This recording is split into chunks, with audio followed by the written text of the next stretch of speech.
this Kimba? I got Kimba! I'm addicted to Kimba. What's a Kimba? Hi, Kimba. Hi there. Me Kimba radio broadcast, season 2, episode 1. Get up, stand up. I'd like to first thank you for listening and or viewing season 1 of the Me Kimba radio broadcast. And if you do watch the vodcast on youtube.com/herkimba and wherever you listen to the podcast, if you would subscribe so that I know you're out there. Thank you very much. I was actually going to do this podcast quite a bit earlier, in fact, weeks ago. It was going to be sort of between the election and the inauguration because I'm going to talk about politics and how it relates to radio. I will not actually be talking politics. And January 6th happened, and I didn't want to put this out there and then potentially have something happen during the inauguration. And luckily nothing did, even though right now we're still under kind of a warning about domestic terrorist activities. So that's kind of frightening in and of itself. And there is a saying that you never talk about politics and or religion in mixed company. And certainly working for a radio station, the listeners are a nice big bowl of mixed company. You really have no idea what the vast majority of your listeners believe in. So it's an unspoken rule, and sometimes it's a spoken rule. And unless you're a talk show host who dabbles in politics, it's really best not to express sides. It doesn't mean that we don't talk about what's happening. We just keep it as neutral as possible and just keep it to the facts of what are going on with whatever event that may be. And with that established, it's again an area where at times you have to be creative. If you really don't like the politician or the scenario, how do you relay the information to your audience without sounding biased? For someone like me, who is extremely opinionated, I don't know if you knew that, while I'm on the air, I have to keep my opinions to myself. And I fully got that. I've always worked for music stations, and it is not my place while I'm on the air to shove those kind of opinions into your ears. Maybe some other ones, but not those. For me, if I was opposed to someone or something, and it was something that was not imperative to talk about on the air, I didn't. And that worked again because we were not a news station. We're a music intensive radio station, and people weren't tuning in to hear the latest political news. When I was doing the morning show in the early 90s on Zeta, we also had a news segment. And a lot of radio stations, no matter what their format, and this was a rock station, would have news segments because you didn't have access to news like you do now. So we provided that little bit of news. And Ray Graham was the news guy for the morning show. I talked to him in season 1, episode 8. Doe, Ray and me. Bill Clinton was elected during that time. And while Ray would handle the news, the factual aspects of the election and the inauguration, I did stuff like this. 14 after 7, me Kimba. The inauguration saturation is just about complete. Now, Ray, how many balls were there? There were 11 last night. That's a lot of balls. I didn't realize it. I didn't think they were necessary, but apparently it takes a lot of balls to be president. Well, it was a lot of balls. In 2003, during the Iraq War, David Bloom passed away. And he was a longtime local reporter in South Florida when I was on Zeta. And I have told this story on another episode. That was season 1, episode 4, Ain't Got No Regrets. But I'll tell it again very briefly. A cameraman who worked with him called up the radio station. He said that he worked for WTBJ and he was just returning from a shoot with David Bloom. And I said, oh my gosh, I love him. He's so cute. He says, I'm sorry, what? And I go on to repeat. It turned out that David was in the van with him. I didn't think about that. And he had handed the phone over to David.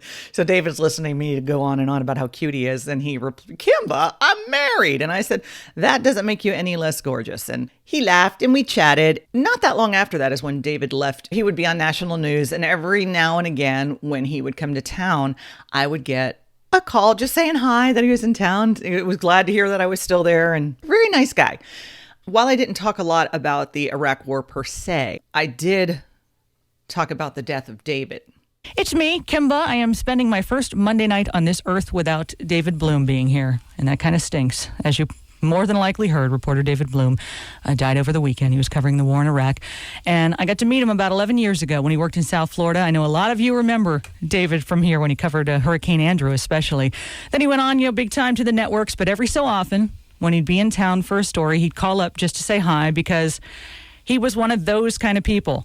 The kind that once you met, you knew you'd never forget, and just thinking of him brought a smile to your face. One of those kind of people. And although I hadn't spoken to David in some years, I could see him on the TV all the time. And was very happy for him because he was one of those kind of people, and he deserved all the success because he was really good at what he did, and he affected people he'd never met. So imagine the effect he had on those who had the pleasure. David Bloom will be missed more than he could possibly have ever known. And by then, I was at Light FM. So that was April of 2003 when that happened. I did attend the Women's March, January 21st, 2017 in Washington, D.C. And even though Light FM, which is where I was at the time, is a mostly female audience and the march was for women's rights, I didn't really talk about it a lot. I was on vacation to attend the march, and also it depends on how you talk about it. For instance, I did say this on my first day back, which was January 24th. Nothing's going to stop us now. Cheers to that. It is Kimba. I was on vacation, and over the weekend I was in Washington, D.C. visiting my best friend, and I thought, this is a nice, cool day. I think I'm going to go out for a walk. And apparently everyone else thought the same thing there and in the surrounding states, apparently. Very large walk. They were all very nice, too. So that was pretty cool. So just kind of keeping it light, no pun intended, or maybe there was. When it comes to social media, that's where it got a little tricky. The station's page certainly would be off limits to your opinions, but even your personal pages, you are, as a public figure, you are tied in by name to the station as well. So unless you did a complete alias where no one knew that was your page, I guess you could say what you wanted, but you had to kind of keep everything neutral as well while you're working for a station.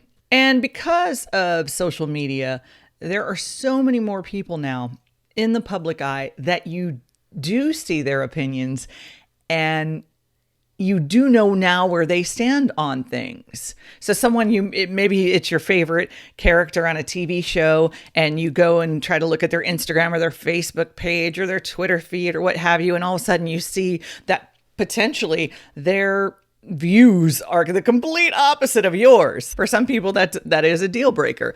When I hear people say or write on social media and tell musicians or actors, celebrities, to stick to that, stick to music, stick to acting, that no one wants to hear your point of view, well, that's kind of not cool. Everybody has a right as a citizen of this country, or otherwise actually, to express their views just as you do. Now, the difference being, once again, I worked for a corporation, so whatever I said would reflect on them. So that's why you have to keep it neutral, because you don't want listeners complaining to your boss that you're saying something they don't like. I get that. But for a musician or an actor, in essence, I mean, they end up working for a movie company or maybe a record label, but for the most part, they're self-employed. Do they incur the risk of losing a fan who is vehemently opposed to their take? Absolutely. But if they're okay with it, why not? To tell them to shut up solely because they're famous is what I like to call poppycock. My name is Kimba. What are you? I'm a poppycock. I'm going to have a poppycock party when I grow up. I've never met anyone who could prove poppycock nor have a poppycock party. I say you're bluffing. Poppycock. What can I tell you? It was a fun word to say on the air. So that's the short and sweet of it. For the most part, you will never hear radio DJs give their opinions on politics or religion. Let's hope for the best of kindness and humanity in 2021, and far less poppycock. If you still don't know how I feel about politics or religion, well, good. I'm okay with that. And I'm okay if you know as well. I thank you so much for being one of Kimba's Herd. And I thank you for listening to me, Kimba, Radio Broadcast, Season 2, Episode 1. Get up, stand up. This Kimba's on the radio.